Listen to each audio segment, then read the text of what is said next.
Hi everyone, I'm Chris from Chigwell in Essex. Just going to take you all through a brief speech which includes details like me growing up with Wolfram Syndrome, the key for me for managing it, and a brief word about the future. If you can please all stay with me, that would be great. Right, I'm now 32 years of age. I remember a couple of months before my 4th birthday I was diagnosed with diabetes. As soon as the word diabetes left the doctor's mouth, I knew I had to have injections, so I was just wondering what all the fuss was about in the appointment. So pretty much left the appointment trying to get on with diabetes. Now it wasn't until I was 7 when I was diagnosed with Wolfram Syndrome.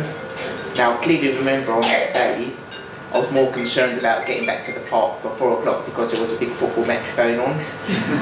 And fortunately I did make it to the park and was playing with the winning team. But I always remember my brother trying to lecture me about Wolfram Syndrome as I was growing up, and that was all good, but I pretty much kept it to myself that I actually had it and just kept pushing myself to my limits and boundaries. Blood glucose levels. For the first 10 years of my diabetes, I was on insulin injections. I tried many different dosages, many different insulins. I could never control the nightly blood glucose, for example, go to bed and wake up with a good blood glucose level. So I took it upon myself to carry out a blood test every 2 hours over a 3-day period. This gave me a clear picture of what was going wrong. Now I'm still trying to resolve things with my consultant, but pretty much not getting anywhere. With thanks to my brother at the time, who located an insulin pump in America, and my brother enabled me to switch from insulin injections to the pump. The pump and a lot of exercise have made my blood glucose a lot easier to control. My HbA1c, that's the average blood glucose level over 3 months, is now 6.2.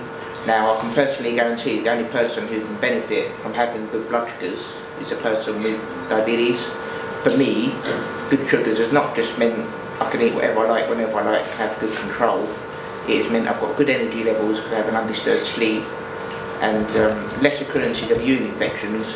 And for me, managing my diabetes insipidus with DDAVP became a lot easier, literally clockwork, once my sugars were well controlled. That was because when my sugars were high, my body was producing ketones in the urine, which left me more prone to urine infections, and the DDAVP wasn't working effectively at that time. So taking control of my blood glucose and diabetes insipidus was a key for me for managing Wolfram Syndrome. A brief word about the future. I'm still a mortgage advisor at the moment. I'm not sure if anyone with Wolfram Syndrome is looking to go into further education or employment. I'd just like to give a few pieces of advice.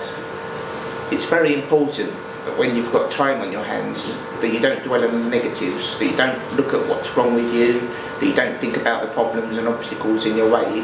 It's more important you focus on what's right with you and what qualities you do have to move forward. And that you view problems and obstacles as challenges. Now before you set out to do anything really, it's important that you believe in yourself. That's because only you know what you're capable of. Now anyone who knows me will confirm I'll never listen to anyone telling me what I could or could not do. I'll just move forward regardless. It's also central that you're determined. When I set out to college to do numerous A-levels and university to do a degree, and everything I've done after that really, I always set out with the view that I would not stop till I'm finished. Now, I did find a lot of times when I set out with that view, not only did I finish, but before everyone else. So everyone with Wolfram Syndrome has 2 choices. You can either sit back and let Wolfram Syndrome control you, or you can get up and pretty much try and take control of it.